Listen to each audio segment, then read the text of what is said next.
Science Fiction University.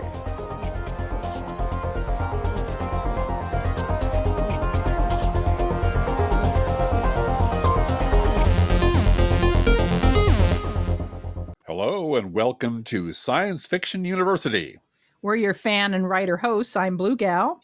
And I'm Drift Glass, and you can visit Science Fiction University at our website, sciencefictionuniversity.com, where you can also contribute to this podcast.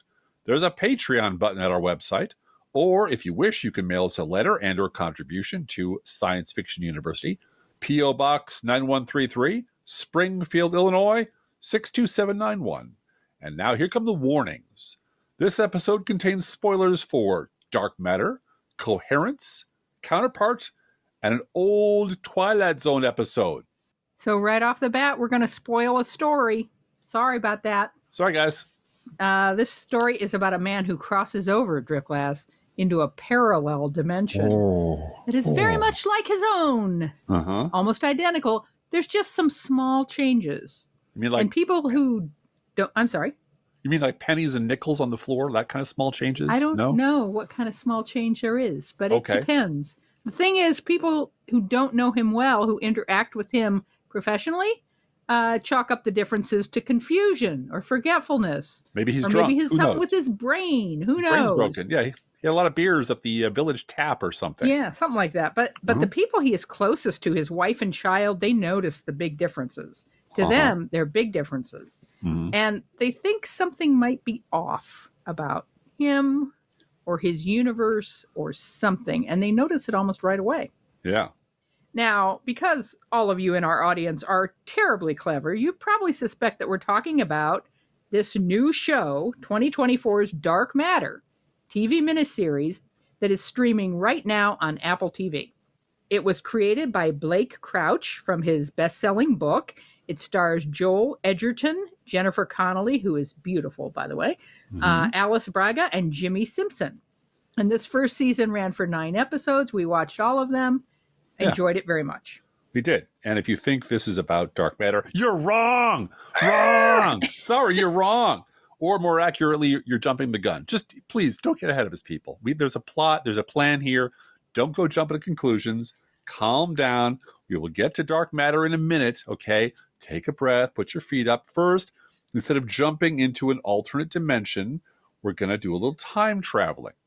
We're going to go back in time 61 years to March of 1963 and an episode of The Twilight Zone called The Parallel.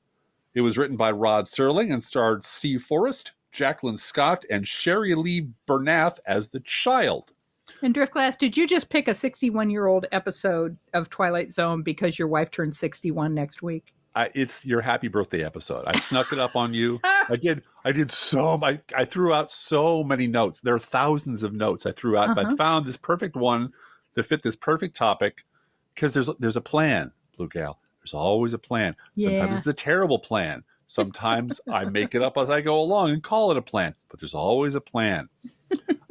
Anyway, in this episode, Forrest plays Major Robert Gaines, and he's an astronaut who encounters a bright light while orbiting the Earth in a Mercury-style space capsule, so very modern. He's knocked out by the bright light, and he wakes up several hours later in an Army hospital. And since this was 1963, this was the big audience tip-off that whatever was going on wasn't just Gaines being drunk or his imagination or some elaborate practical joke. President who? Kennedy. Someone named John Kennedy. Who's John Kennedy? I share your bewilderment. I never heard of him either. So what happened? Well, Major Gaines had stumbled into a parallel dimension. It's as if there were another world parallel to mine. As if this world were almost a twin, except for some minor differences that happened somewhere along the line of evolution. There's another world parallel to ours. The same people, the same places, one that exists alongside, but which we can't see. It's the world I stumbled into. Now, remember, in 1963, human space exploration had barely started. Yeah. And rockets were still blowing up. Yeah. After nearly a year's delay posed by its liquid hydrogen fuel, the mighty Centaur is on its pad at Cape Canaveral for a maiden flight. It and is to be boosted into space by an Atlas for a 15-minute flight, a flight scheduled to study the performance of the temperamental hydrogen fuel. The Centaur is designed to put a payload of more than a ton on the moon or 1,000 pounds in the vicinity of Mars or Venus. The first few seconds of the shoot go without incident.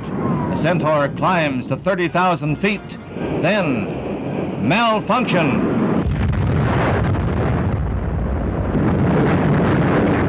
Oh, no. Oh, no. There were no Apollo or Mercury programs yet. Just a year before, astronaut John Glenn had become the first American to orbit the Earth. Outer space was still mysterious, so it became an ideal place to locate science fiction stories where some surreal stuff was going on. But where the writer also wanted the story grounded in recognizable 1960s realities. So NASA, the Mercury Project, men in American Air Force uniforms, you know, the right stuff, and of course, happy suburban families. Yeah. You know, this was the early 60s, and it was. They wanted to ground all of this so that people watching it on television or reading it could base it on their own experience of what was going on in the news about space. Right. And they didn't want to jump into aliens and whatnot right away. That's not the story. This is a time when people were still writing about canals on Mars and about Venus being habitable. And this specific subgenre was something that science fiction writers have been playing around with for decades, this idea of parallel dimensions. A year before The Parallel was aired on television, Philip K. Dick had published his most famous novel, The Man in the High Castle, which is considered a masterpiece of alternate history genre. And it is, but it's actually less of an alternate history story than an alternate dimension story. In Philip K. Dick's novel, if you've read it, and I'm sure most of you have, this is implied in the final chapters where one of the main characters, a gentleman named Nobusuke Tagomi, a high-ranking trade official, has this very intense spiritual experience during which, for just a moment, he can clearly see an alternate version of San Francisco in front of him, just sort of mapped over the existing version that's there. The details he sees are of an America which won World War II, which in The Man in the High Castle, the America and the Allies lost World War II. There's also this novel within the novel, which is a very clever device that Philip K. Dick uses. The novel's called The Grasshopper Lies Heavy, and in the book, it's written by the titular Man in the High Castle. And it's about a world in which the Axis powers were defeated, but in a different way under a different president than in our history. So it's not exactly clear if the novel is a work of imagination or if, like Tagomi, the author really did see a clear alternate version of the world and just wrote it all down. Now, this is all made explicit in the Amazon Prime streaming adaptation of the novel, which I'm sure a lot of you have watched. Which is very good. It's very good. In the TV series, The Grasshopper Lies Heavy is the name of several reels of film, later revealed that they came from different parallel universes. These 16-millimeter films were brought from one parallel world to another by the individual people known as the Travelers, who have the ability to travel to different parallel universes and provide this proof of their existence, which is the movies. Yeah. So before the Marvel people just discovered the multiverse, and they didn't discover this was in the comic books, but just sort of decided this is what we're doing from now on. People were playing with this concept all the time. For example, and we've talked about this before, Robert Heinlein's very bad 1980 novel, The Number of the Beast, about which we talked more than enough back in episode 17 of this very podcast, the episode entitled Multiversal Success and Failure. Now, the successful Multiverse series we discussed was the excellent and amazing and rewatchable Counterpart. Yeah. Which premiered on December 10th, 2017 on the Starz Network and ran for 20 episodes across 2 seasons. And, you know, we could nitpick about season 2 being a little bit off, but really it's a good show. Yeah. And so here come a few spoilers. Counterpart was awesome because it was set in a recognizably modern world in which, in 1987, an incident in an East German laboratory caused 2 parallel Earths to be created. One is referred to as the Alpha World, and the other is called the Prime World. At the beginning, each world is a perfect copy of each other, and each person in one world has a counterpart. So they just split off. Exactly. But then the worlds begin to diverge, especially after 1996, when a flu pandemic kills hundreds of millions of people on Prime World. This sets their world back technologically, but yields advancements in life sciences that the Alpha World does not have. Yeah. And also, I just want to point out the set decoration on this show is amazing. Because the old style computers that they have to use on one world, and the subtle differences and the gross differences between the two worlds, the way people dress, the way people talk, it's excellent. If you haven't seen it, you should really go see and it. J.K. Simmons is the main character. He's amazing. And he has to play two people. Yeah. And he just does a beautiful job of showing character growth in both characters. Yeah. Who are very different people. Very Radically different people. Radically different people. Yeah. So that's the good example. The multiversal failure that we discussed was The Number of the Beast by Robert Heinlein. Now, I'm a Heinlein fan, so it pained me when I read it. It was written during the twilight of his career, and in it he took a lot of his own earlier novels and several stories he enjoyed, like The Wizard of Oz and the E.E. Doc Smith Lensman series, and he crammed them all together into one big, giant, lumpy mess, and then dragged his protagonist through it all in a series of wacky adventures. It's not good. It's just not good. You probably noticed that there are a lot of multiversal stories recently. Back in episode 17, as we mentioned, we listed a few. There is Doctor Strange and the Multiverse of Madness, which is not very good. There is The Flash, which is actively bad. Yeah, it's very bad. There is the very underrated 1993 Last Action Hero movie starring Arnold Schwarzenegger. There is Spider-Man No Way Home from 2021, which was okay. Yeah, it's all right. But then there's also Spider-Man Into the Spider-Verse in 2018 and Spider-Man Across the Spider-Verse in 2023, both of which we have seen and both of which are just spectacular. They're just wonderful. Who knew that making it animated and giving it a fantastic storyline would make a good movie for grown-ups? Who knew that making animated comic books would work? Right, Oh, golly. But in addition to just being animated comic books, they were really well-written movies. Hell yeah. Very good. Yeah. Yeah. There's also the Lego movie from 2014, which is terrific and is an alternate universe story. It really is. And, it's a good idea in the hands of people who know how to use it. Yeah. And, of course, Everything Everywhere All at Once from 2022, which was nominated for 11 Oscars and won 7 and deserved every single thing it won. It was a wonderful movie. Yep. From television, we can't leave out Mirror, Mirror from Star Trek, the original series. Yeah. Bearded Spock. Come on. It's always in the top 5 or 10 of the original series best episode lists, everybody's fan favorite.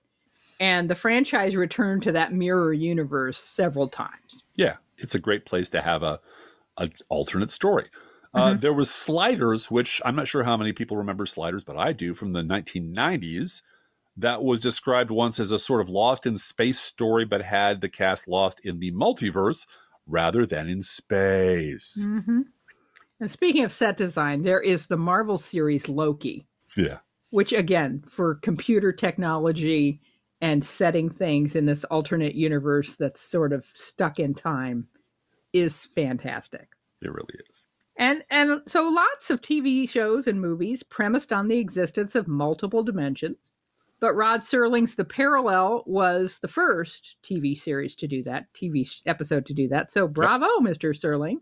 Yeah, as far as we can tell, nobody done a television show or movie about alternate dimensions before Rod Serling. So way to go.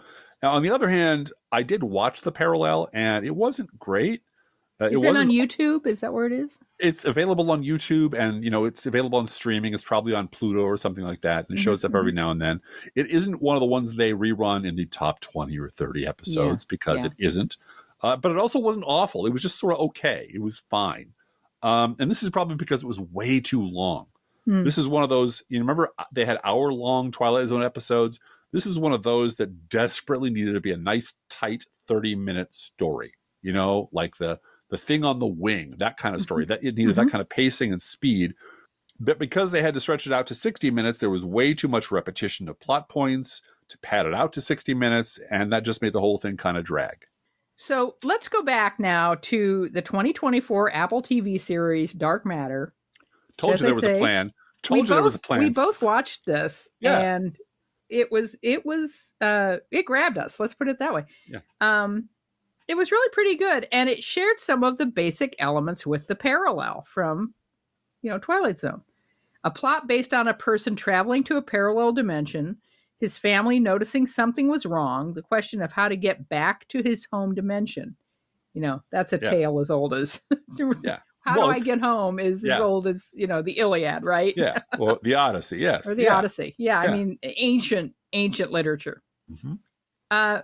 But while the parallel was 60 minutes long and actually for 60 minutes still dragged noticeably, Dark Matter runs for 9 episodes, each nearly an hour long, and it moves right along at a clip. Mm-hmm. It was a little slow here and there, but it did hold our interest the entire time. We highly recommend it. And it's easy to see why this book was picked up by Apple TV. Oh, yeah. Yeah. Just so many opportunities to use special effects and make a character go through things that would keep the audience's attention. So, Driftglass, how did they do that? Well, one thing I do want to mention that we did talk about in previous episodes of this very podcast is how much better and easier it is oftentimes to base a television show or movie or series on a pre-existing novel or work of IP. Exactly. Where a writer has sweated all the details, figured all the twists, developed all the characters, darlings, right? Exactly. Has gotten rid of all the dross, has developed what is compelling by virtue of the fact that it's a bestseller into something people actually enjoy and can move through. And so the original author has done all the heavy lifting. And in this case, the original author is also the show's creator, which is extremely handy because he knows what to cut or what not to cut or what needs to be stretched. And this is where the actual spoilers start. So you have been warned. And this is also where we're going to weave in a few notes on the 2013 film, a small independent film called Coherence, which touches on many of the same themes as Dark Matter, and which I swear we talked about on this podcast before. I have vivid memories of talking about this before, but maybe that was just an alternate dimension, Blue Gal. Well, I think we did talk about talking about it. It's what happened because our conversations around the house are often, and now we're podcasting. So we were over at Lulu's having an omelet and some coffee going, Coherence is pretty cool. We should talk about that.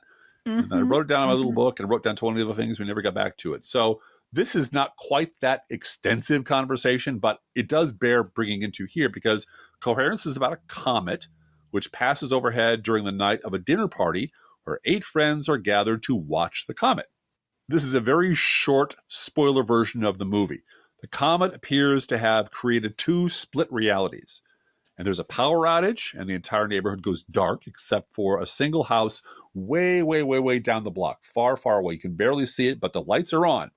And based on various odd occurrences, which we're not going to spoil for you, it appears that anyone who walks through this area of particularly dense darkness that seems to be hovering outside will emerge into a different reality. So the dimensional split in Coherence is an unknown natural phenomenon. Nobody did it. Nobody caused it. It just happened because of this comet flying overhead. Now, in the parallel, the jump from one dimension to another is also accidental, also a force of nature, a cause of nature, but it was made possible by human technology. In space, and everything's better in space, Blue Gal. Yes. Major Gaines experiences a bright flash of light, and then he passes out. And when he wakes up at the Air Force Hospital, he has jumped into another dimension. However, this could not have happened if Major Gaines hadn't been charging around into the unknown, orbiting around the Earth in a spacecraft. So, in parallel, we have technology and an unknown natural phenomenon acting together. Mm-hmm. In Counterpart, the dimensional split was created in 1987 during an experiment by East Germany when only a scientist named Yannick was on site. And in Dark Matter, travel to another dimension is made possible by hopping into what the characters call the box and using a special drug. So in Counterpart and Dark Matter, the deed is done on purpose using human-made technology. Now, what makes the parallel very different from the other three examples is the lack of an antagonist, except for the fact that this Air Force guy just doesn't know what's happened to him, and that is kind of an antagonist. But there is no actual antagonist in that story. The dramatic conflict comes entirely from the main character's accidental encounter with something that jumps him into a parallel dimension. Through some unknown means, he has been transported from his home to a place that looks like his home, but it isn't. His alienation and desire to get back to his real family drives the plot. Then, in the last act, he is sent back home again by some unknown means. No one there believes his story about dimension jumping until another space capsule is picked up on the radio, this one being flown by a Colonel Gaines, not Major Gaines. And then we roll the credits and fade to black, and all the consequences of there being two Air Force guys named Gaines who are the same genetic makeup with the same wife and everything. All of that is left to the imagination.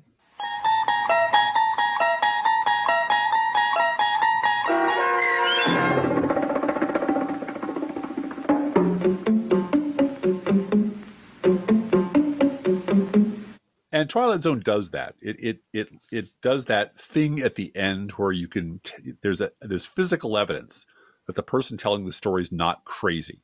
Mm-hmm. When they're hauling William Shatner off the plane on a stretcher, tied down, I believe, you look up and the wing has been torn up and tampered with. So it's not delusion. There's a little piece of physical evidence that can be verified by the people who aren't the people telling the story.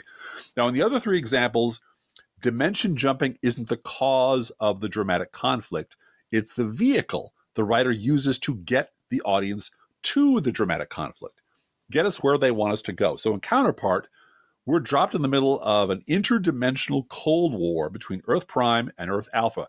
As we talked about in the story in 1996, a flu pandemic killed hundreds of millions in the Prime world, setting the world back technologically, but advancing it in the life sciences.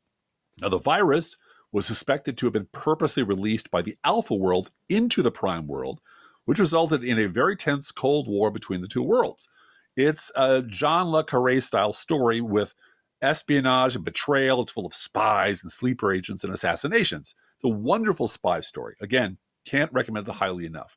Now, Coherence puts two, or maybe it's more than two, parallel dimension dinner parties on the same block in the middle of the night with no explanation and no way to contact the outside world. They lost, in addition to power, they lost cell service.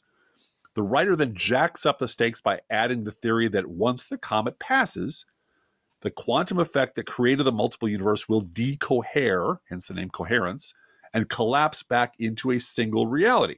This means that only one version of each dinner guest will probably survive. Uh-oh, there are multiple dinner parties with multiple duplicate peoples. Who will survive? Alcohol and desperation and the fear that their duplicates are having exactly the same conversation and reaching the same kill or be killed conclusions ramps up the tension. Yep. And then Dark Matter does a little of all that. Yeah. Plus, the hero of the story is also the villain of the story. Oh my God. Here's a blurb from the official trailer. A man of science. He is married to the woman of his dreams, and they have a good life. Have a good day. Coffee to go? Oh my gosh, you're my hero. Until one night, he doesn't make it home. When he regains consciousness, everything has changed. I don't know, it sounds like he's crazy. I'm not crazy. Now, Jason Dessen is a physics teacher at a college. He has a great family. His wife works at an art gallery. She once had a promising career as an artist, but that got sidelined by family and financial responsibilities.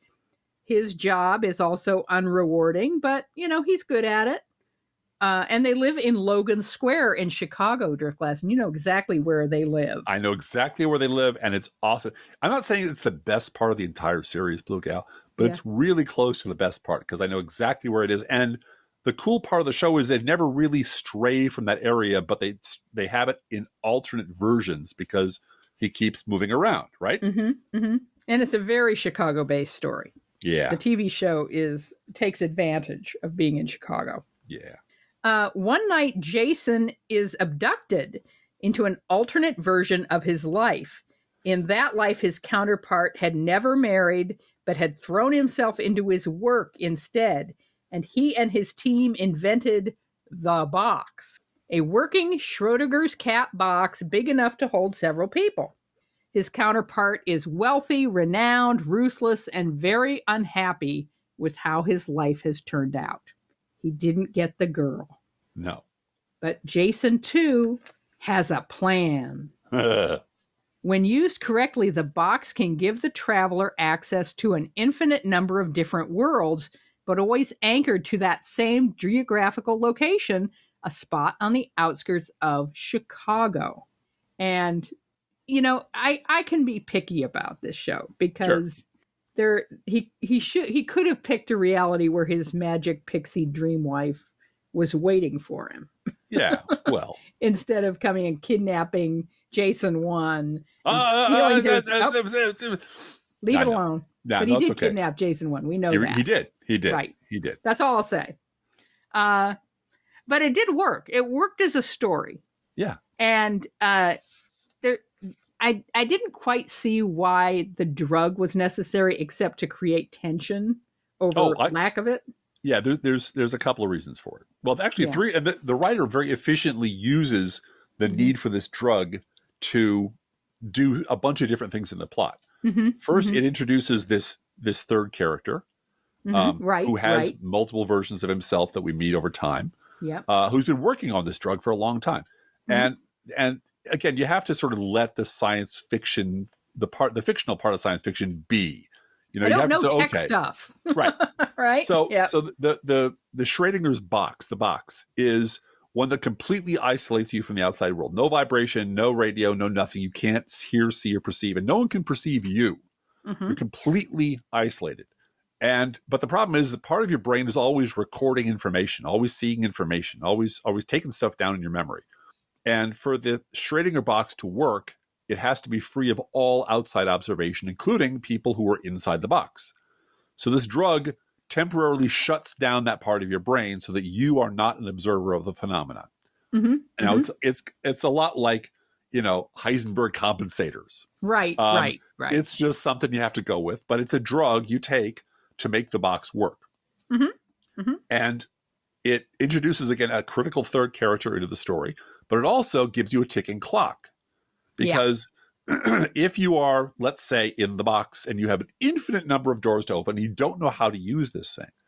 And let's just say that there are alternate versions of the outskirts of Chicago, which are very bad. Yeah. Very, very bad. Some of them are just underwater. So you open the door and you're flooded. Oh, crap. Push the door shut quick. And then you have to take more of the drug to take another shot. To open another door. Right. And so every time you're experimenting with, this is a story, again, very simple story, man trying to get home to his family. It's Wizard of Oz. It's absolutely Wizard of Oz. It really is. Yeah. And he clicks his heel 3 times, but he has a limited supply of the drug, so there's a ticking clock. You can only go back and try so many times. And he doesn't know how the hell this thing works. It seems to be completely random. I'm not going to say how, but it's not random. But there's no dials or buttons on the inside. It's just blank walls. And when you take the drug, you see doors stretching out in virtual infinity in both directions, forward and back. So that's why it's there. It's there to shut your brain down for the pseudoscience reason. It's there to provide a ticking clock and to provide a third character who we meet under various circumstances and who comes in very handy when they're trying to make body switcheroos and so forth. And we'll just say that the bad Jason, who wants this life, but this other Jason is married to the woman that he wants, has been in Chicago for months. He has been stalking them, taking down details, figuring out where they go, what they eat, what their habits are, so that he can slip in as easily as possible into this life that he wants. And of course, you can never get all the details right, which is why things screw up.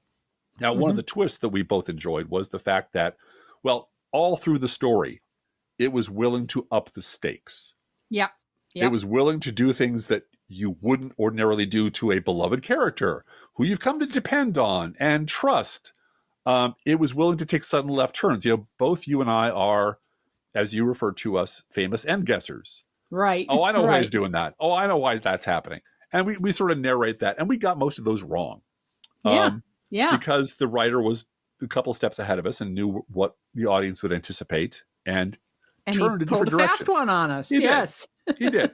And there is a twist at the end of, not the end, but near the end of the series, where we discover that the box doesn't just give travelers access to alternate realities, but every time someone uses the box, that act itself creates another bunch of alternate realities that are full of people trying to get home to the same place this guy is. It's a box and a box and a box and a box and a box. Yep. Yeah. So suddenly there's not one Jason trying to get home. There are a cast of how many people, all in conflict with each other, all trying to achieve the same goal, all playing with this extremely dangerous technology, all of whom have been through different experiences. And in some Chicagos in the future are awesome. Like if our governor just had his way for another 10 years, clean energy, 2-mile high buildings, happy people, quiet public transit. Government based on empathy. Right. It's just amazing.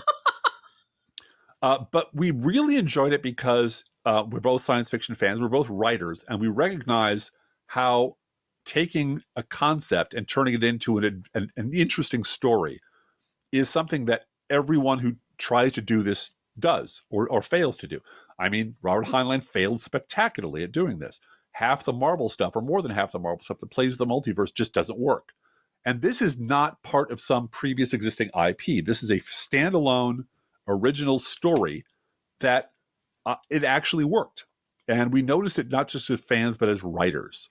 What is the writer doing here? Which direction is the writer taking us? Why is he putting us in Chicago? Why is he taking us to this campus?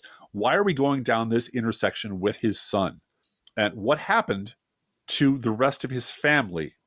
And the various Chicagos that we visit that are close proximates to this guy's home universe are full of tragedy, are sad, are incredibly sad, or things have happened, or people have made irrevocable decisions, or something incredibly bad has happened, and the city is in ruins.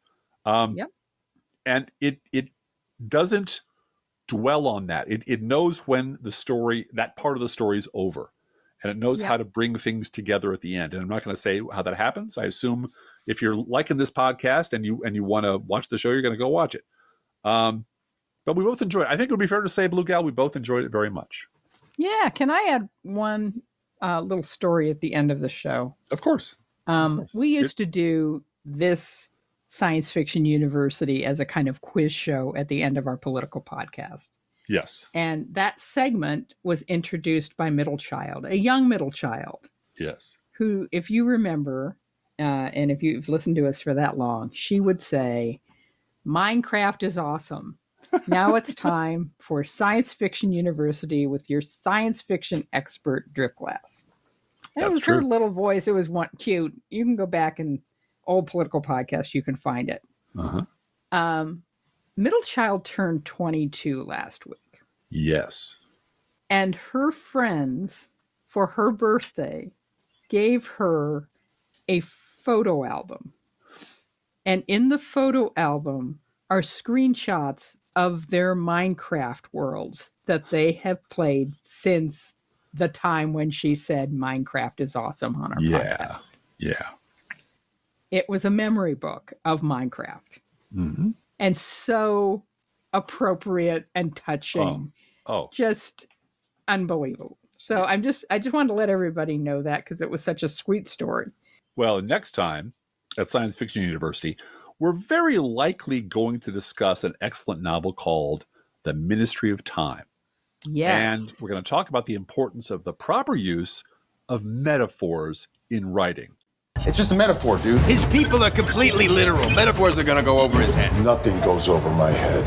My reflexes are too fast. I would catch it.